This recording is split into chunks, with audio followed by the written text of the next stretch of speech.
Hello everyone, welcome back to another video. This video is going to be really important for everyone who's planning to apply for jobs in the UK, because I'll show you how you should make a resume or a CV that will help you get a job in the UK. The reason I'm making this video is I finished my masters in marketing last year, and during my masters I applied for a couple of jobs, and even after my masters I applied for jobs, and with the help of my current CV I was able to crack 4 jobs in total in the UK. So the success rate of my resume has been very decent, so I thought it should be a good opportunity for me to share some insights, my knowledge with you, so that you can take some inspiration from my resume and build your own. So I'm gonna show you that in this video. But as you know that on this channel I make a lot of videos for working professionals, for students who are applying for jobs in the UK, and I share a lot of tips that are usually helpful for people who are seeking career opportunities in the UK. And there is also a playlist on my channel that you can watch to get some tips and some additional insights about job search here. So you should definitely subscribe to my channel if you haven't done that already, because that motivates me a lot and that will help you get a lot of knowledge that will help you in your career, professional career in the UK. So do subscribe to my channel. That's going to be amazing for me and you both. And now we will move on to the main topic of the video, where I'll quickly show you my resume and some inspiration that you can take from it. So as you can see on my screen, here is my resume, and I have hidden some personal information here, but apart from that everything is here for you to look at. By the way, before we proceed, it's important for us to understand what's the difference between a resume and a CV. So CV is like the entire history of your professional journey. Resume is very crisp and concise. It only consists of important information and it shouldn't exceed 1 or 2 pages. So in this video I'm going to show you the resume that I have made, and most of the times you apply for a job with a resume rather than a CV, because recruiters do not have a lot of time to go through your entire professional journey if you have many years of work experience. So resume is something that you should definitely make if you already have a CV. But if you don't have anything, then this is the video for you that you should watch till the end.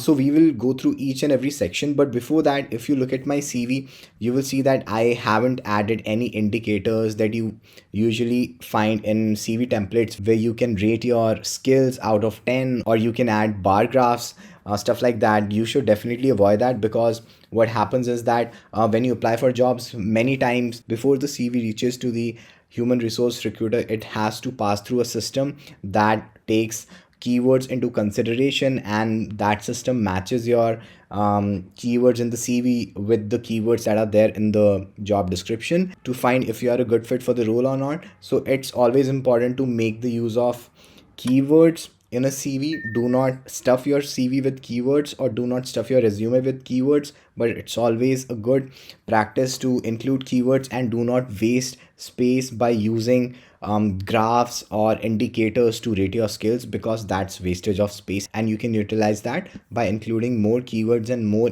important information to your resume. So let's start with about me. So in about me, I haven't used word like I or I am. I have simply written my current position and how much experience I have. And after that, I have mentioned that I recently finished my master's in marketing at the University of Edinburgh. And then I quickly talked about my career goal and my professional goal, which is seeking the position of an ASO manager to advance my career in mobile app user acquisition domain while utilizing my experience in organic and paid marketing, right? And then we have contact details. In contact details, you should include your address to show that you are in the UK, and then your email address, your phone number.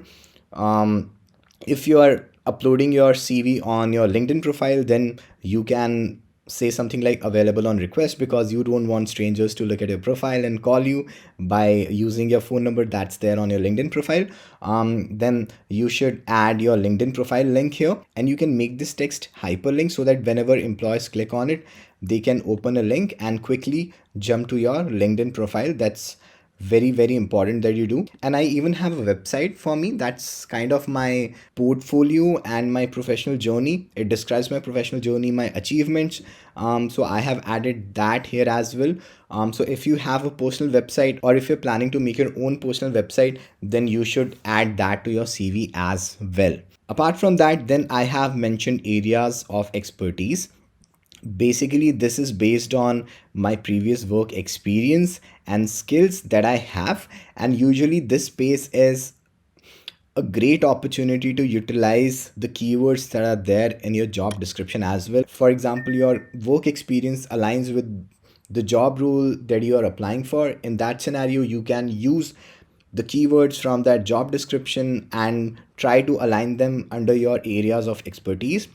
Then I have also mentioned certifications that really shows my interest in a particular field. For example, I'm working in mobile app marketing domain, and because of this section, employer will see that I have done certifications in various areas that gives me a holistic understanding of digital marketing, mobile app marketing, and that makes me a very well-rounded professional having knowledge of different areas of mobile app marketing. And it also shows my interest in upskilling myself and taking the initiative to learn more, which is many times valued by companies. After that, I have marketing tools. I have written marketing tools, but you can say something else, or any kind of tool set that you can use to conduct certain activities under a particular domain. Maybe if you're applying for a job role for data scientist or data analyst, then you can say something like analytical tool or programming tools, etc. But under that, you can showcase your technical proficiency and tools that you can use to conduct particular set of tasks. And then I have analytics tools as well. So my CV is very much tailored for mobile app marketing jobs, because that has been my niche. And it's very important to have a niche, because when you have a very niche targeting of jobs, even though the number of jobs that you can apply for goes down, but your chances of getting successful goes up, because you have very particular set of skills that not a lot of people have. So that is very helpful, and that's why you will see that why my CV is very much focused towards mobile app marketing. So here I have mentioned analytics tools. Then I have also mentioned my visa status.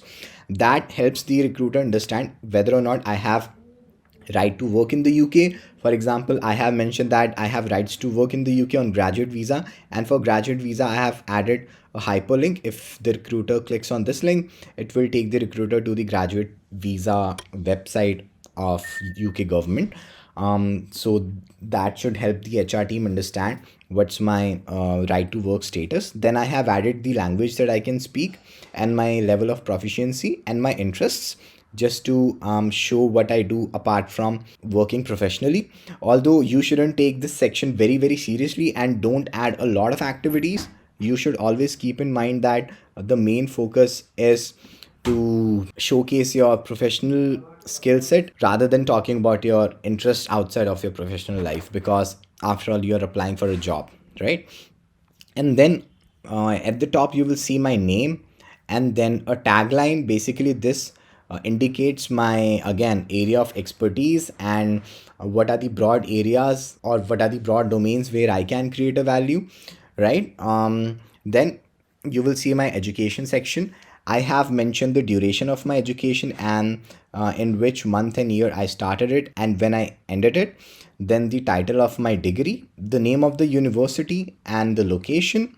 And then I have added what I have done in my MSc marketing degree. And here you have to mention some key highlights, and always start these sentences with an action word. For example, you will see learned, represented, developed, built, honed, worked, advised, crafted, tested, designed. So every time you start a sentence in a CV, try to start it with a powerful action word, and make sure you do not repeat action words in your CV, because that's not a very good practice, and HR recruiters can easily pick that up. Okay, and after including some key highlights of your degree, if you have any achievements or any special activity that you did during your masters that's worth mentioning in your resume or your CV, do mention that. Same goes for your bachelor's experience if you have done masters and bachelor's both. And then the professional experience comes in. If you have internship experience, then you can add internship experience here. Otherwise, you can add professional experience. When it comes to professional experience, you need to again mention your start and end date.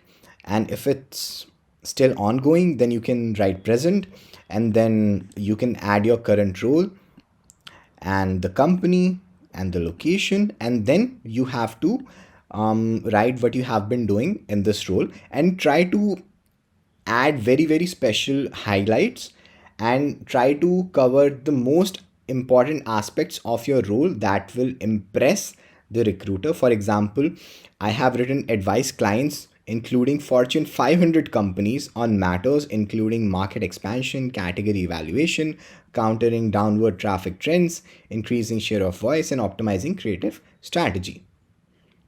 It should be creative, not creativity. But yeah, I'll correct that. Apart from that, then I have other experience as well, and you will see that I have mentioned the tools that I utilized to conduct certain activities. Then I have mentioned on which platforms I used to run campaigns, how much advertising budget I have mentioned, because quantifying your efforts is also very good practice. If you have done something, try to quantify it, try to quantify your results, because that's a good way to impress the recruiter again.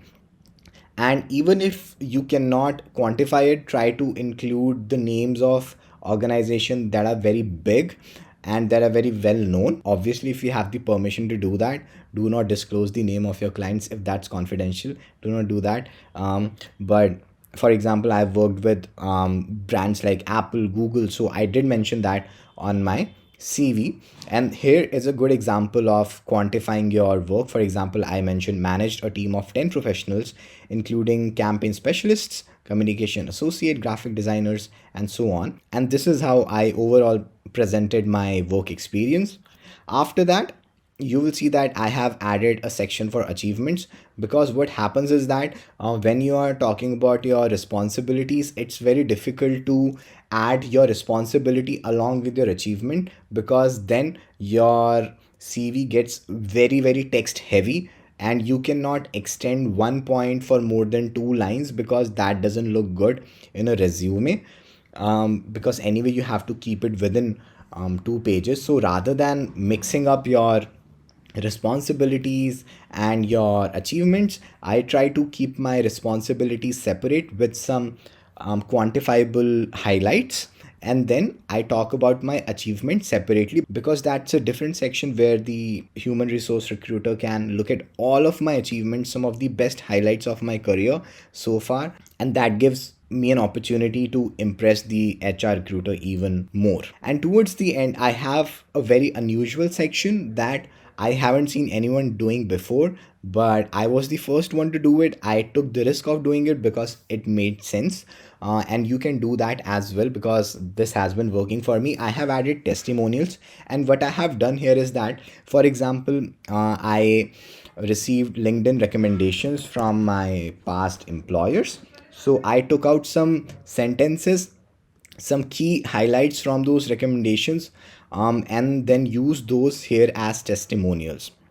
And then I mentioned the name of that person and position of that person. For example, I received a recommendation from someone working at Apple, and then I received a recommendation from someone working at Google. So I thought, why shouldn't I highlight that on my CV? That's gonna set a really good impression. And you can do the same. You can just go to your LinkedIn profile, make sure you have good recommendations, and when you have good recommendations, take any recommendation, and pick out some important sentences and then use those as testimonials in your resume or your CV. So that was more or less the overview of my resume. By the way, I haven't taken this template from anywhere else. I built this template from scratch using Canva. So you can also use Canva to customize your own template, or you can take inspiration from my template. Just make sure that you do not copy anything, because that's not going to take you anywhere. Because just imagine thousands of students will be watching this video, and if many of them copy the content, then it's possible that you might end up getting caught when you apply for jobs by recruiters. So do not do that. But I hope this video was helpful for you, and I hope this video will help you create a better resume or a CV. But before you go, do like this video and do let me know if you think I can improve the quality of my videos further. Don't forget to subscribe the channel, because That way you'll get notified whenever I'll upload career oriented and jobs oriented videos in the future. That's all from my side. Take care. Bye.